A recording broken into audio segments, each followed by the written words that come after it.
Hello and welcome back to the Overdue Sports Show, episode 3 of the Overdue Sports Show. I'm your host, Jake Sawinski, accompanied as always by Will Massa. Busy man, Will. We had to push back recording a few hours because, you're just so busy. Yeah, just a little bit. Had to delay the release to Thursday instead of our usual Wednesday. Had a couple of shows that I needed to do. Big one yesterday. You probably saw it on Twitter. I was on the college experience with some of the best minds in the college baseball space, and then myself. Basically, just doing a live but not live recap of our fantasy baseball draft. For anyone wondering, fantasy college baseball doesn't really exist outside of my good friend Noah Beanick running this league. 8 teams in it, super fun. Great to meet all those dudes. So go check that out on YouTube, or you can pop over on the Twitter page, and it's like the last 10 tweets I've put out today. So you'll see it pretty quickly. But it was very, very cool to hop on there and just talk shop. I love talking college baseball. So lots more to come. You know where to find me when I talk college baseball. I don't do that a ton here, but I do it a lot elsewhere. Exactly. Will is always tweeting the college baseball stuff. That goes over my head, but I'm trying. This year I'm gonna make an effort. But we have, like the biggest spectacle in all sports from this past Sunday, and that is the NFL Pro Bowl. You got any thoughts on it? Because I do, but it wasn't because I watched it. It's horrible. I didn't even watch it. I honestly, I can confidently say I don't know that I've ever watched a Pro Bowl, to be quite honest with you. I think the timing of it is dumb. The selection process is dumb.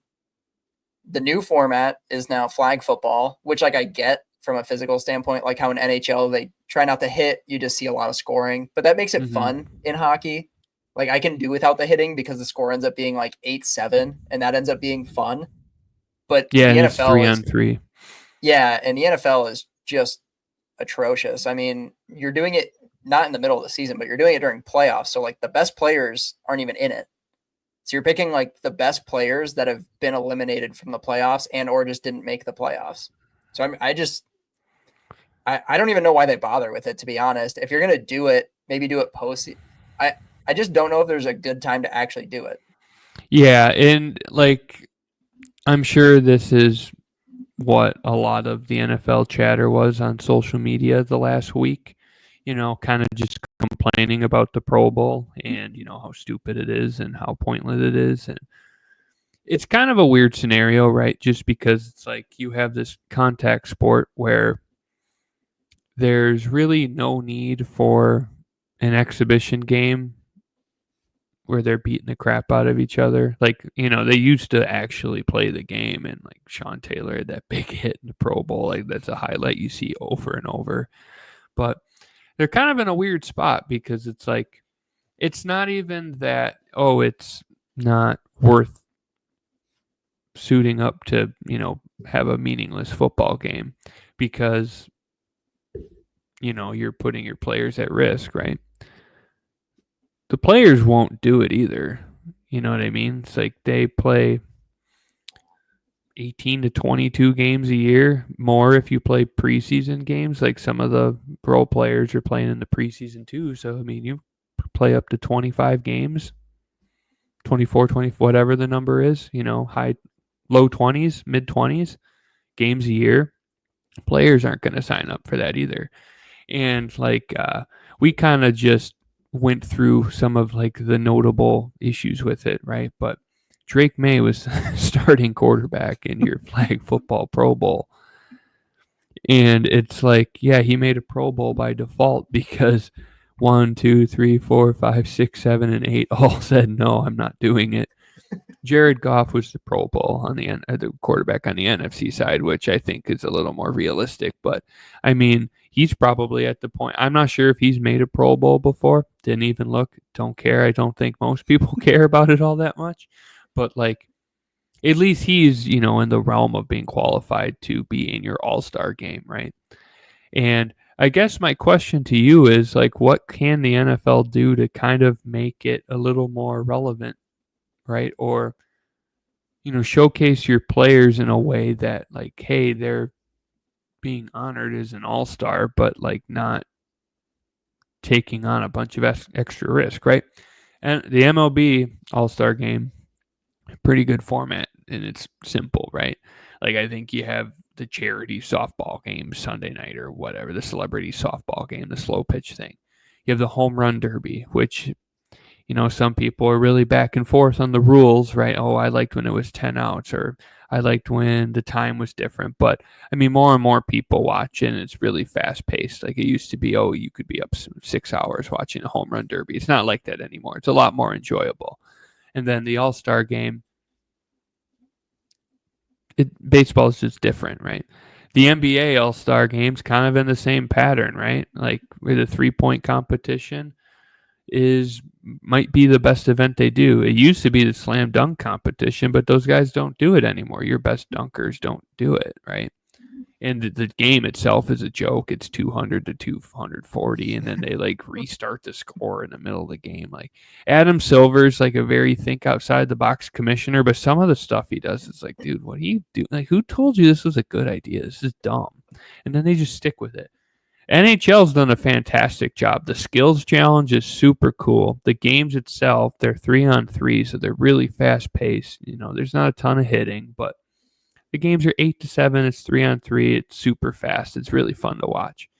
But in your opinion, what do you think the NFL can do to, kind of make it a little more enjoyable, I guess, minus being in Hawaii? It's really hard because you mentioned how the NHL does a great job with the skills competition. The MLB does a great job with the side stuff. Regardless of your feelings on the new format of the home run derby, which I personally don't love, I still watch it every year. I still think it's wildly entertaining. Like, that's something that people will always tune in to watch. The NFL needs to reimagine the skills competition because I think you could actually make it really fun, but I don't like any of it. Like, I don't know if you watched any of the clips from some of the skills competitions. Like, they do the wide receiver one is like the one-handed catches, and then they put like Hulk hands on them to try and catch a ball.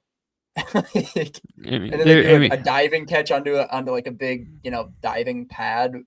Like, they're trying, but the execution, in my opinion, is really poor with the skills competition. I actually think you could make it really fun. The only one that I ever liked as the skills competition was the quarterback one, but now you don't have your best throwers involved in it, so it kind of takes away from it. And yeah, exactly. And what's the pain of pushing that back a week? So what if it's after the Super Bowl? At least that way you can get everybody that you actually voted to be in the Pro Bowl to do it. Or you can't take a break in the season. I feel like it's already crunched up enough as it is. But like, I don't think I think we're at the point where we could actually do away with the game. It's not even football, it's flag football, and people don't really watch it anyways. I mean, I would have to imagine the only one watching the Pro Bowl are people that physically go to the game And and the reporters. the People who have reporters. to report on it. Yeah, and people who bet on it. Yeah. I don't even know how you physically bet on it anymore. Like, the total's like 80 half the time. It's like, oh, am I going to do sweat a flag football under? I wouldn't even do that. But like, I feel like bumping it after the Super Bowl would be like a feasible solution. Then like the guys who got named to it just treat it like a vacation. Oh, I'll go sling the football around a little bit. And if they don't want to go, they don't want to go. But like, I feel like you wouldn't have your ninth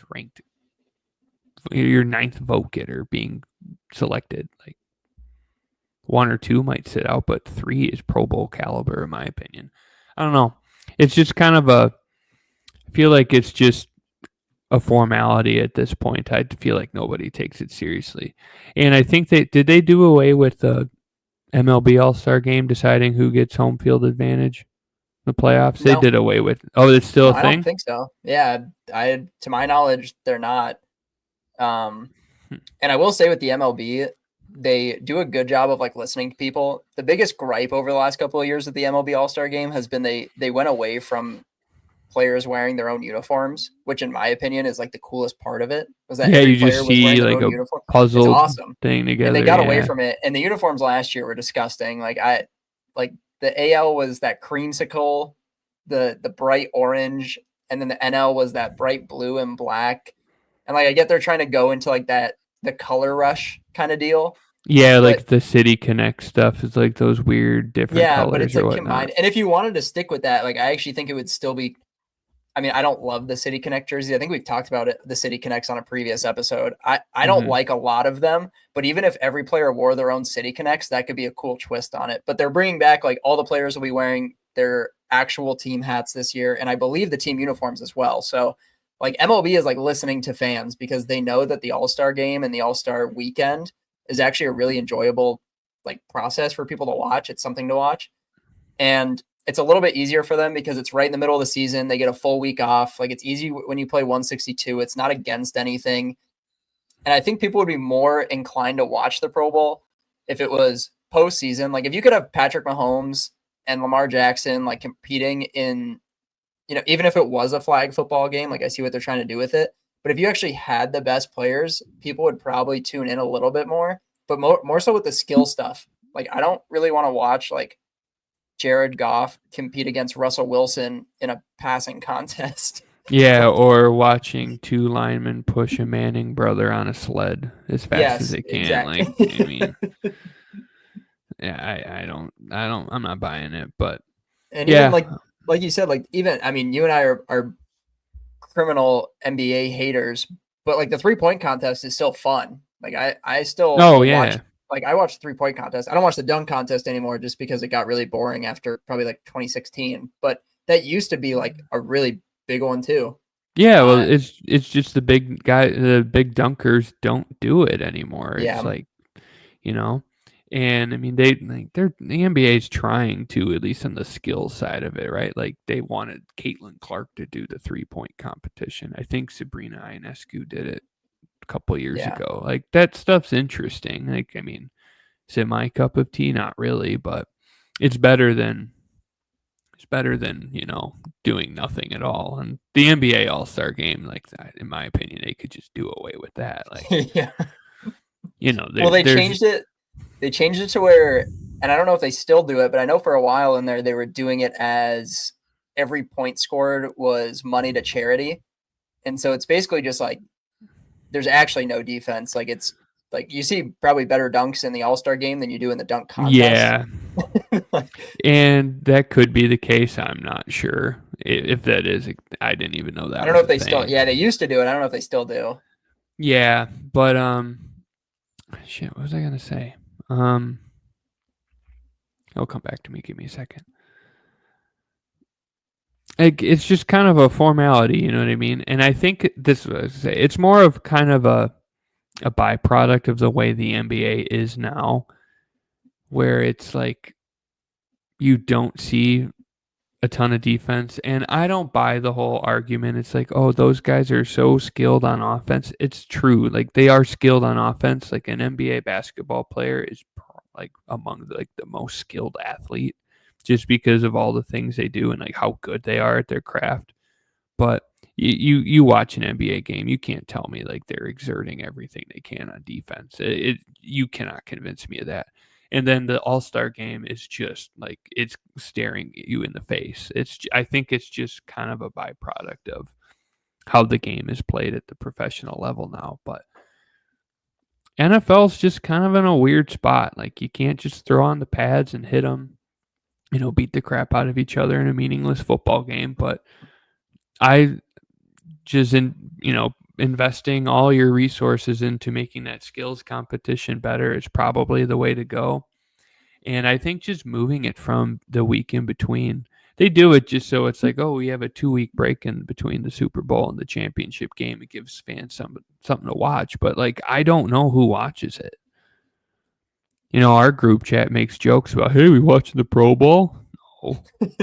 No. So it's like, Yeah, we're watching like the bottom of the barrel mid-major college basketball over the Pro don't, Bowl. yeah, don't even get me started though. I've been very frustrated with that sport. I don't want to think about that sport. Neither do you. I know that's No, a fact.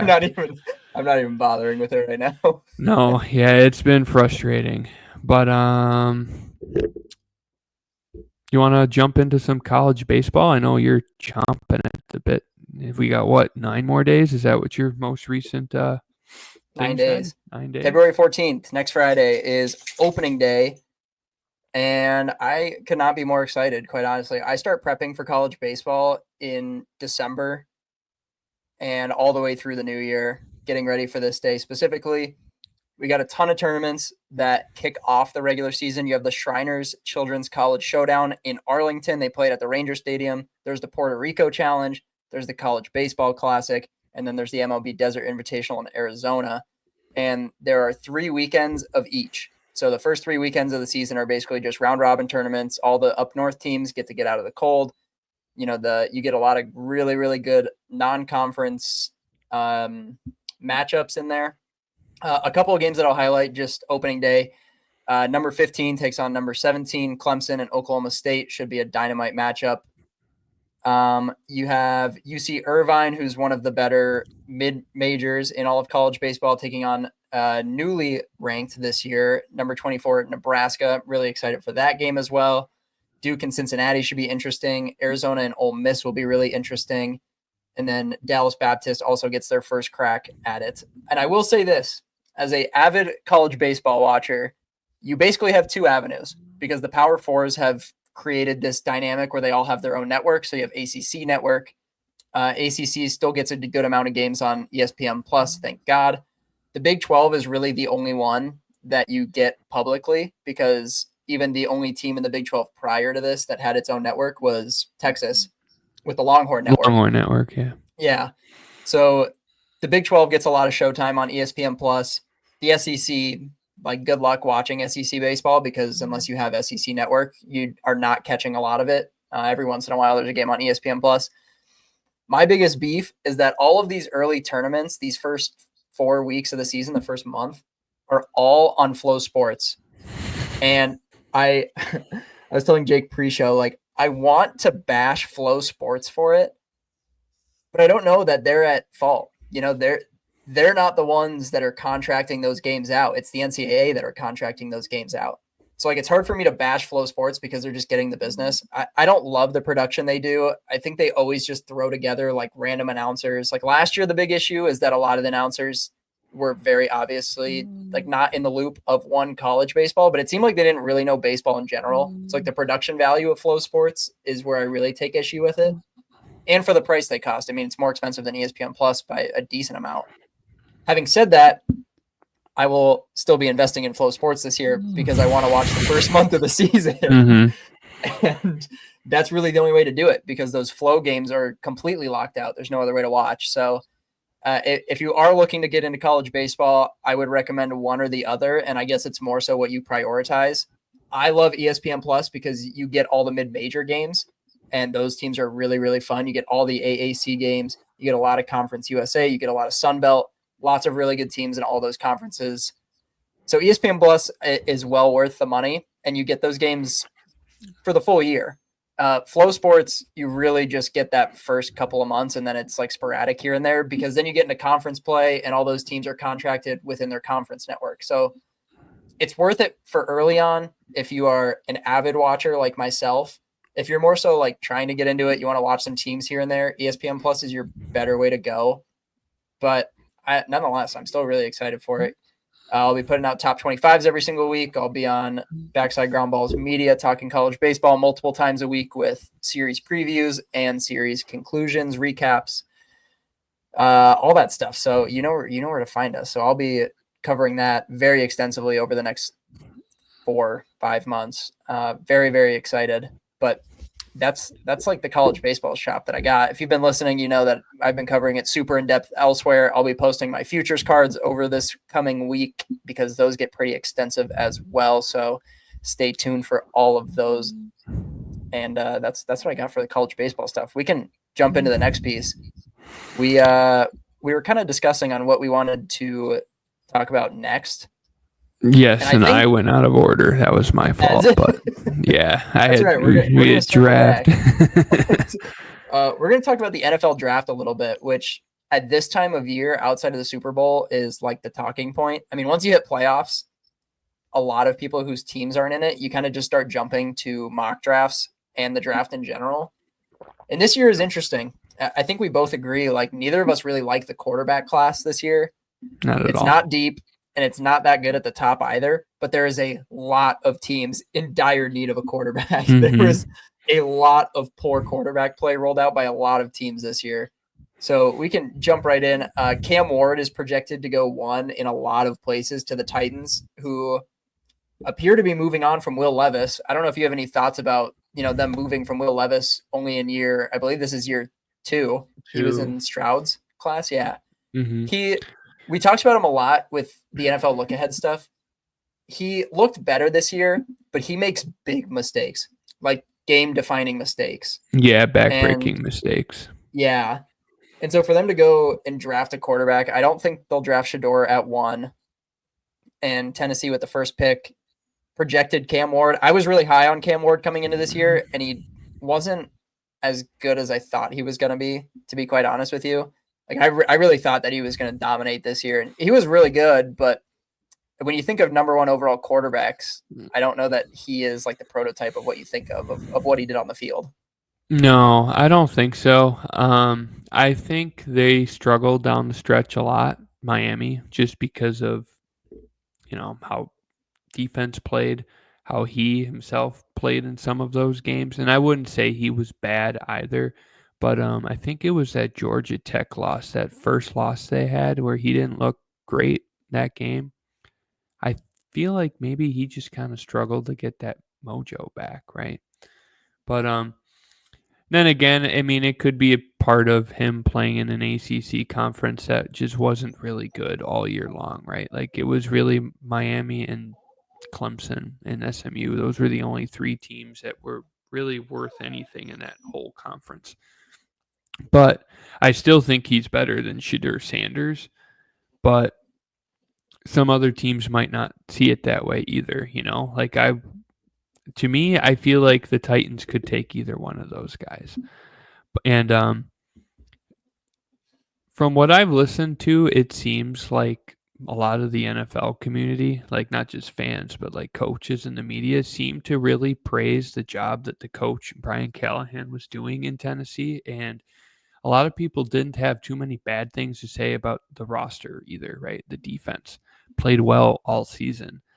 They were pretty bad on special teams, like a couple of the games, right? Like I think that game against the Lions, they gave up like 3 special teams touchdowns.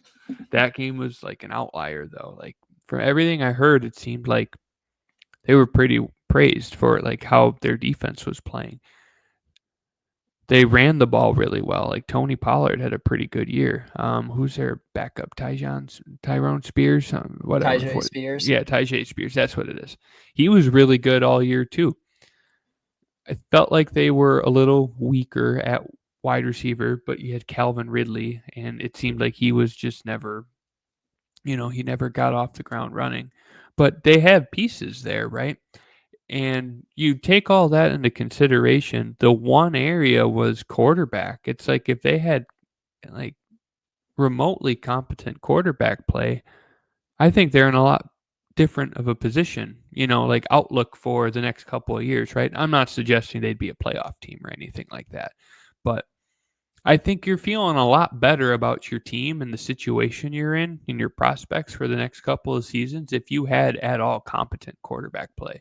And Will Levis would look good for a half, right? But then, like you said, like the Bears game sticks out to me, and that was week 1. Like you take a sack and you throw the ball over your head and you throw a pick six and you end up losing. You know what I mean? Stuff like that. And that was just, and that's not an isolated incident. That happened like 4 weeks. And then Mason Rudolph comes in and they looked okay for like 1 game, but then it was like the same thing. And then it was like a non committal the entire time. It's like, oh, we're going to go back and forth between this guy, this guy, this guy. And it's like, that's just, like, that's perfect recipe for being like, all right, we're just going to move on from both of you because neither of you are doing a good job. You know what I mean? And it's the same thing with Anthony Richardson. Like, he might have another year to be like, okay, can you step up? But, like, that wasn't the head scratcher. They drafted him at 3, and everybody was like, we don't understand that. Like, yeah, he's got a great arm and, physical talent, and he's a big guy. But, like, everybody was like, I don't think he's an NFL caliber quarterback. And I think everybody was kind of right. Like, he doesn't appear to be remotely ready, right? Like, all the rookies that played, like, this was actually a really good rookie class, kind of from top to bottom. Like, Bo Nix had a rocky start, or a conservative start, right? But he looked really good down the stretch. If it wasn't for Jaden Daniels, Bo Nix probably wins Rookie of the Year. Offensive Rookie of the Year, I should say. Jaden Daniels, NFC Championship game as a rookie. I mean, he had a pretty good roster around him. The offense was clicking. Their defense was, lackluster at times, but Dan Quinn and Cliff Kingsbury did a really good job with him.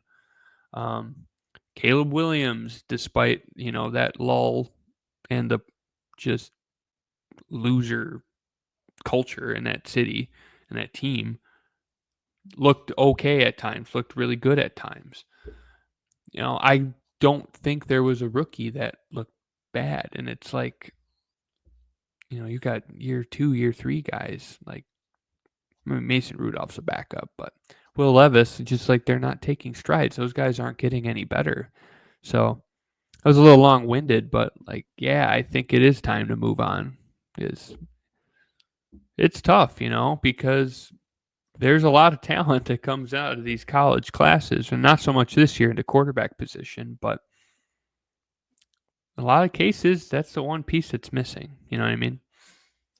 Especially right now. Like, it seems like that's the case with the lesser teams in the NFL is quarterback play, which is surprising. It's a lot of teams that have this big hole at quarterback, and it's a really weird year because, like, you're going to see guys that are going to get another shot that in free agency that I don't know if they should. I mean, we've talked about Sam Darnold. Like, Sam Darnold's going to get overpaid this year. He was solid. 100%. Solid at times, but showed his true colors kind of down the stretch. But he'll get a bag. I don't know who's going to sign him. I firmly believe that Justin Fields is going to get another chance, which I think he should. Yeah, I think he should too. I'm hoping that the Jets actually sign him, if you want me to be honest with you. Yeah, that would be fun. But that's kind of my hope for them. But yeah, I mean, even mock drafters have said, like, Cam Ward probably wouldn't be above a QB 4 or 5 any other year, but he is projected as the number 1 pick. And then you have the Giants who, despite all the money they gave Daniel Jones, going to be in the quarterback market again. It's probably going to be Shedeur Sanders at 3. And I think people are getting really excited about watching him throw to Malik Neighbors. And as a Colorado fan, I have watched a ton of Shedeur Sanders over the last couple of years. And I think my biggest gripe with him is I just think he doesn't see plays develop as fast as he needs to. And I don't think he did in, what's considered a poor defensive conference in the Big 12. And it was similar in the Pac-12 as well. Like, most of those teams are not fantastic defensively. And yes, the O-line was horrendous. Like, he was under pressure all the time. Sure. Like, there's no question about it. I think he got sacked 50 some odd times the first year he was there, and he got sacked almost 30 times last year. So he's under pressure a lot. So it's hard to, and it's kind of like the Caleb Williams situation. Caleb Williams had a similar situation at USC in that, right? And he did in Chicago this year as well. And, super accurate passer, solid arm talent, not great arm talent, but good enough. And I think he's going to run into a similar problem in New York, but they've got pieces around him, but they're probably going to go quarterback at 3. You have the Raiders, who are probably going to be looking for a quarterback. I don't know if they're going to take one at 6 unless they trade up and try and snag one. But outside of those two, who are you snagging though? It's like, who are you going to take at 3? Like, who would you like? I don't know. Like, I mean, yeah, and like I don't think the Raiders are.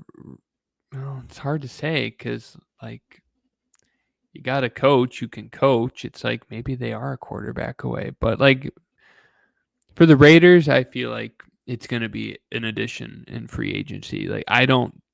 Yeah, we talked about Russ with Pete Carroll going there. Yeah, I don't know if that's going to actually happen just because it seems like everybody's kind of thinking about that. But I mean, I'm just looking through the board here and it's like, I don't see, like, I'm in the 40s and unless I glossed over a quarterback, I don't even see one, but like, look at all of your real good, like Will Howard is at 67. Dylan Gabriel's at 68. And those are two, not so much Will Howard, but Dylan Gabriel was one of your better quarterbacks in college football. But he doesn't have like the stature that you're looking for in a quarterback. He's short. I think he's shorter than Kyler Murray. You know what I mean? But who are your really good quarterbacks this year? Like just circle around the league. Like Quinn Ewers is transferring. Like I don't think he's draft ready. Will Howard was Will Howard. Riley Leonard isn't going to be a fantastic NFL player, I don't think. I'm just struggling to even think of guys like no one from Georgia. Carson Beck that didn't work. He was going to get drafted. Now he's in the portal. He might have even went somewhere. I'm not sure. I haven't followed it that closely. It's just this is not a good quarterback class. Cam Rising's going to be ready for year 8. You know what I mean? And it's a very strange NFL just because this year, I don't think it's necessarily like this is a new trend because I think bad quarterback play has been an issue for the past couple of seasons. But this year, it was very glaring that there were talented teams that were like, oh my God, we can't even move the ball. And like, we're okay. Like the Titans are a perfect example of that. Like that team was not going to make the playoffs, but they weren't like a lottery team if they had literally anybody else at quarterback. Yeah. And there are some guys, like obviously there's some standout guys. Heisman winner Travis Hunter. He'll probably go in the 5 to 10 range, I'd imagine. The real question with him is where is he going to stick? He's one of those guys that I personally believe that he is better on defense, but I think he'll want wide receiver money. Mm-hmm. And I don't think any NFL team is going to invest in a guy and let them play both sides of the ball. I can't imagine it. I cannot fathom that will happen. I imagine that he will play receiver wherever he lands, but I think he's better on the defensive side of the ball. You have Tet McMillan from Arizona, who is a beast physically. He can be a really solid pickup for somebody, probably in the 5 to 10 range as well. And then you have Heisman runner-up Ashton Genty, who's probably going to fall 10 to 20 just with the new way that the NFL views and deals with running backs. Like, unless you think that he is a Derrick Henry, he's probably going to fall. I mean, there's very few single running back rooms at this point. It's all by committee. Guys get hurt. They don't get paid as much. Anymore. Yeah. So I know he was a workhorse at Boise in terms of carries, and obviously his stats reflected that. But I don't know. I don't think it's going to happen. And, you've got good receivers across the board. I don't think that there's anybody who, like, blows me away. There's not a Marvin Harrison Jr. There's not a Malik Neighbors. There's not a Lad McConkey, like a guy that you just watch and you're, holy cow, that kid is going to be really, really good when he gets drafted. There's a lot of solid ones, but I think, the quarterback class is reflective of the entire draft. Like, I don't know that there's anybody that is like, that's the dude. We forgot Jalen Milroe. Yes, we did. I was going to say him, but I didn't see him. That's not going to work either. Like he's going to get taken in the 5th? Well, according to this, it says projection not available, but yeah, which means he's at 35 on the player ranking, but that's a disaster waiting to happen. I mean, the guy completes Hail Marys or takes sacks, but he's very mobile, which I guess that's kind of something too that I think that's part of the reason why we're seeing a lot of these NFL teams kind of swing and miss with quarterbacks is because like the college style of play is starting to come into the NFL. Like guys like Andrew Luck or Phillip Rivers, you're Ben Roethlisberger, you're traditional. I stay in the pocket. I have a pocket presence and I'm throwing the ball. I'm not thinking about scrambling. I'm throwing it away or someone's catching the ball kind of mentality that's gone. Wide receiver screens and everything's out of the gun. It's just a very different NFL. And I think part of it is quarterbacks aren't required to pass the ball like they used to. And I think it's just, an emphasis on the way plays are called, right? Like everything's a screen or out of the hands quick. It's out of the gun. You don't even a lot of teams don't even do a pro set run a handoff. It's all draws and immaculate counters and things like that. So I don't know. It's tough. I think there's more growing pains being a quarterback in the NFL because it's like you're just not exposed to, needing to go through your cues the same way. But I think we agree this quarterback class is not. You're going to see a lot Bad. of skill guys, a lot of defensive ends, a lot of linemen. A lot of linemen, yeah. And then you've got Tyler Warren, who is basically this year's Brock Bowers. Yeah, very good tight end. Whoever grabs him, he'll probably fall in that same range as Bowers did. I think Bowers went 17th or so, or maybe a little bit earlier than that. But he'll probably fall in that 10 to 20 range. I would think so too. He's going to be a lot like Freiermuth, not just because they both went to Penn State, but like they're very similar. I think Brock Bowers has a lot more of the wide receiver qualities, but like Tyler Warren's going to be a real good tight end. Like he blocks, like he's like a do-it-all tight end. So someone's going to scoop him up.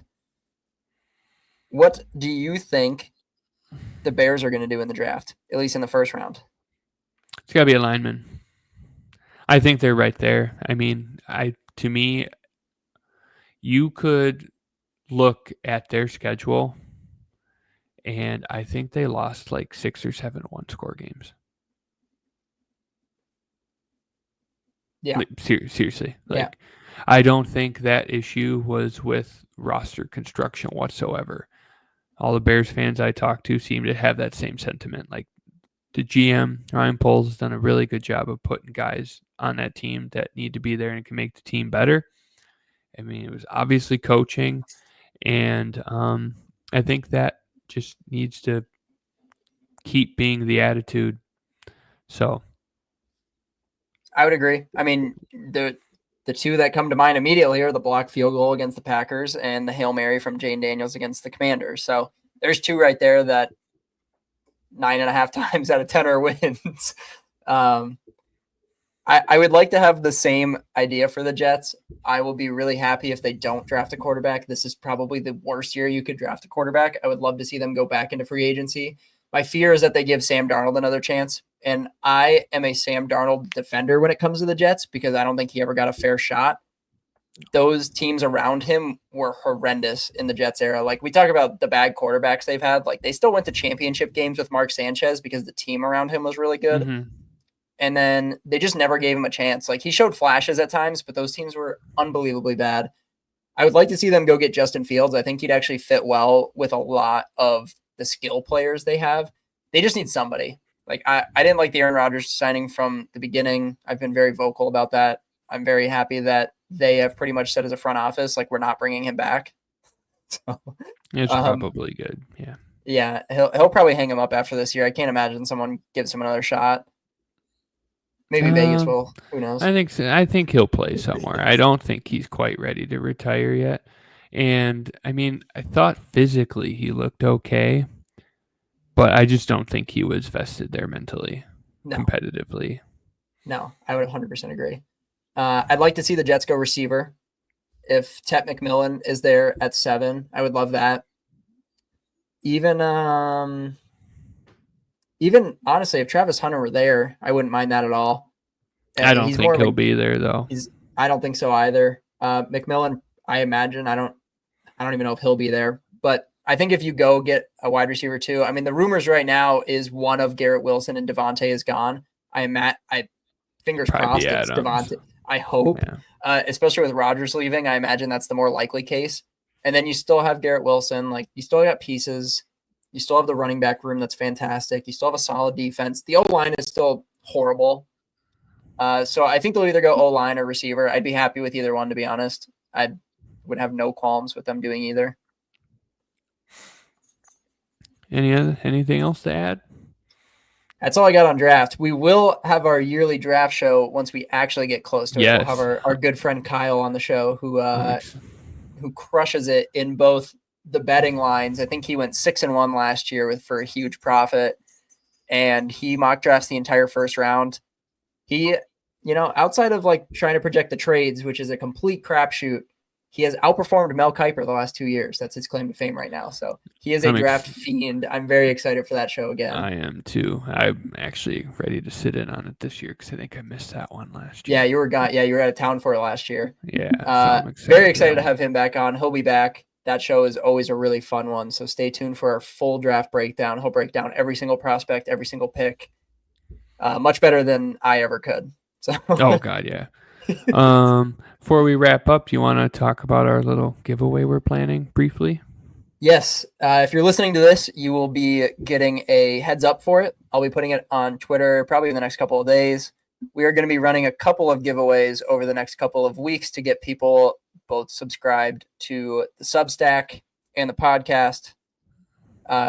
Giveaway items to be determined still. I'm still working on that, but there'll be a handful of them. All you have to do is sign up for our free Substack. All you do is plug in an email and you get all of our rants and blogs right in your inbox.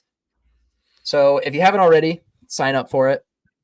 And if you're just waiting for the giveaway, then, I can't knock you, but you'll be involved. So make sure you get subscribed. Make sure you follow us on Twitter.